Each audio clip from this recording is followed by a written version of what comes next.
తీయగా చల్లగా పాడుతా తీయగా చల్లగా.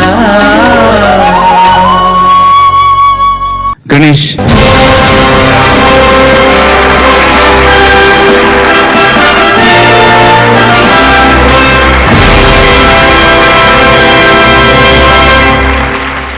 గణేష్ ఎంపిక చేసుకున్న పాట రచన నారాయణ రెడ్డి గారు, సంగీతం ఇళయరాజా గారు, గానం ఎస్పి బాలసుబ్రహ్మణ్యం. ఆలాపన సినిమా నుంచి మదన లతిక ఆడే. తత్తరిత తత్తజం తత్తరిత తత్తధిమిత తజం తకజం తకిటజం తధిమిత జం త.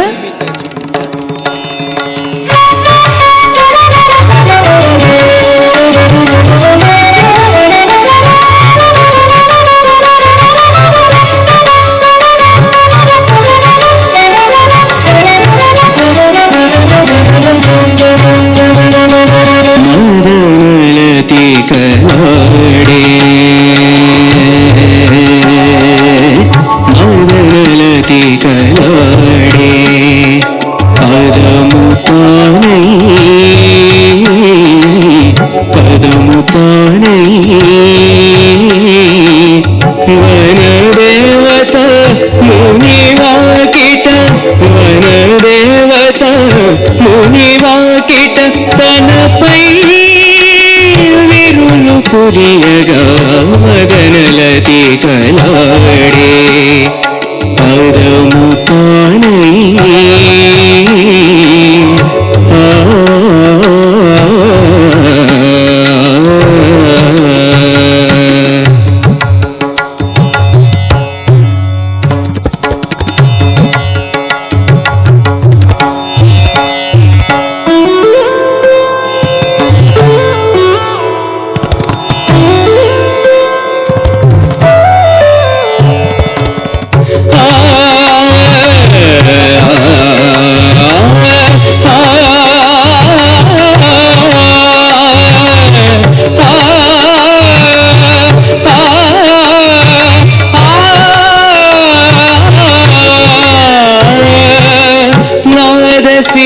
సీమలోనే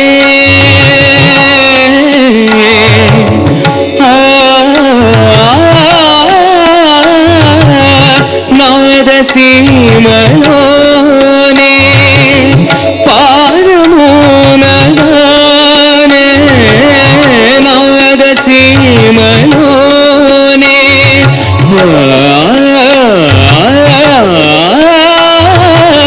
పలకరించే అందే నిలిచి చూసే సందే పలకరించే అందే నిలిచి చూసే సందే కోరుకున్న గమ్యం చేరుకుంటే శ్రీరమ్యం.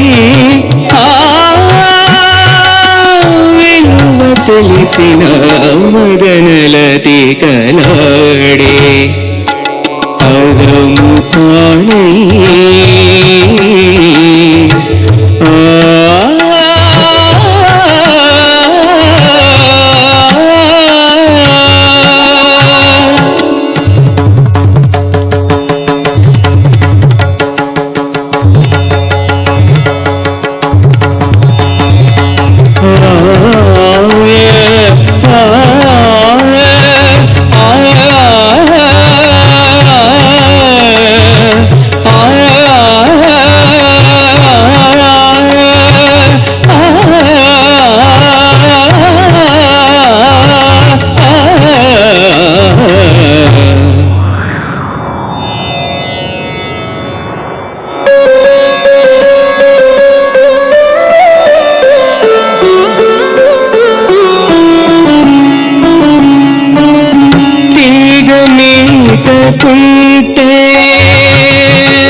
సోకకుంటే నేల దిగదు మేఘం. గీత నృత్య సంగీతం ఆత్మదేహ సయోగం. కళలు తెలిసిన మదనలతి కలాడే, మదనలతి కలాడే. పదము తానై పదము తానై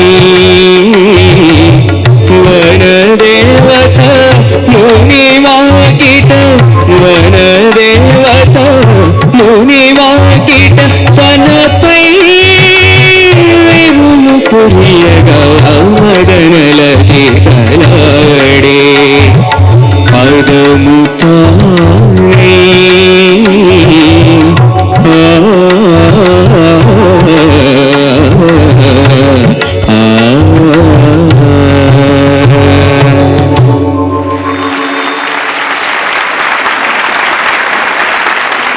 చాలా బాగా పాడారండి. Thank you sir.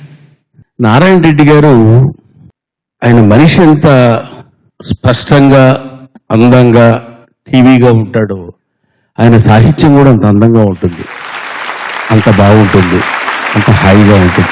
వనదేవత ముని వాకిడి తనపై విరులు కురియగా, సాక్షాత్తు వనదేవతే వచ్చి మునివాకిట నిలబడి మన మీద విరులు కురియగా అనేటువంటి కురియగా కురిపించటం అనేటువంటి పదాన్ని, ఇట్లాంటివి ఎన్నో అద్భుతమైనటువంటి పదాలు ఇది ఒక్కదానిలోనే ఈ జావళిలోనే కాదు.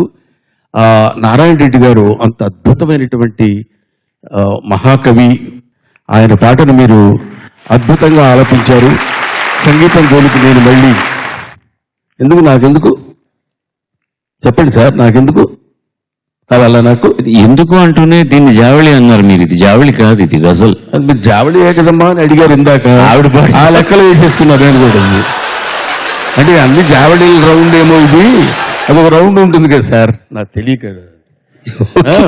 అది ఇదేంటండి? దాన్ని అడిగారు కాబట్టి ఇదేంటిది? ఇది ఒక గజల్ అంటారు. గజల్ గజల్ అంటే ఈ మధ్య గజల్స్ కూడా జావళీలు అంటున్నారా? లేదుగా, ఏమో అట్లాంటిది ఏమన్నా ఉందేమో. ఈ జావళీని కూడా చాలా బాగా పాడారు అని నేను అంటాను. తప్పు. ఈ గజల్ లాంటిది ఒక జావళీ లాంటిది అనుకుందాం, తప్పే ఉందనుకో. జావళీ లాంటి గజల్ అనేటువంటి పాట మీరే మాట్లాడండి సార్. ఇంకా థ్యాంక్ యూ అండి, చాలా బాగా పాడావు నాన్న. Thank you. నాకు నిజంగా హాయిగా, అదే మీ మధ్యలో ఇంత అంటున్నాను, మీలాగా చక్కటి గమకాలు అంటున్నాడు అండి కుర్రాడు అని అంటే ఆయన చెవిలో తీసి విన్నాడు. సరిగ్గా విన్నారో లేదో అనుకున్నాను నేను. చాలా బాగా పాడావు నాన్న. God bless you. Thank you ma'am. రెండవ చరణంలో గీత నృత్య తర్వాత అంటున్న మాట ఏంటి నాయన? నృత్య సంయోగం. నువ్వేమని పాడావు తెలుసా? గీత నృత్య సంగీతం అని పాడావు. ఎందుకంటే గీత సంగీతం అన్నా తప్పులేదు, గీత నృత్య సంగీతం ఆత్మదేహ సహయోగం అన్నా తప్పులేదు. ఆయన ఆ కవిత సుగంధాన్ని చల్లడం కోసమని గీత నృత్య సంయోగం ఆత్మదేహ సహయోగం. గీత నృత్యం కలిస్తే ఎలా ఉంటుందంటే దేహం కలిసి, ఇప్పుడు సంయోగం సహయోగం ఒకటేలాగా అనిపిస్తుంది. సంయోగం అంటే కలవడం, సహయోగం అంటే కలిసి జీవించటం. ఆ కలిసి జీవించడం అనేటటువంటిది ఒక యోగం అనమాట. అలా ఉంటుంది అని రాశారు. అందుకని సంగీతం కాదు, సంయోగమే కరెక్ట్. చాలా ఇబ్బందికరమైన పరిస్థితి ఏంటంటే ఈ పాట సినిమాలో లేదు. ఎంత కష్టపడి రికార్డ్ చేసామంటే కావాలి అని ఇలా రాయించుకుని చేయించుకున్నాడు వంశీ సినిమాలో. రాజా కూడా చాలా మనసు పెట్టి, అన్ని మనసు పెట్టే చేస్తారనుకోండి. ఈ పాట ఒక స్పెషాలిటీ. ఇది రికార్డ్ చేస్తున్నప్పుడు లైవ్గా ఆర్కెస్ట్రా అంతా రిహార్సల్ చేస్తూ, అరే నేను పాడిన క్యాసెట్ అక్కడ రికార్డర్లో పెడుతున్నాను, నువ్వు నా గదిలో కూర్చొని దాన్ని బాగా ఆకలింపు చేసుకొని నీకు కావాలంటే ఏదైనా చిన్న నీ మనసులోంచి తోచినవి కూడా వేసుకొని నువ్వు పాడాలి, ఇది లైవ్గానే పాడాలి, ట్రాక్ తీయమని అడగొద్దు నన్ను అన్నారు. పాట విన్న తర్వాత ఎంత టఫ్ సాంగ్ మీకు తెలుసు. పైన ఎక్కువగా ఉందిరా శృతి, నువ్వు ఇలా పెట్టావంటే ఫాల్సెట్టో అయినా పర్వాలేదు, శృతి ఇవ్వండి. ఆ particular note if you watch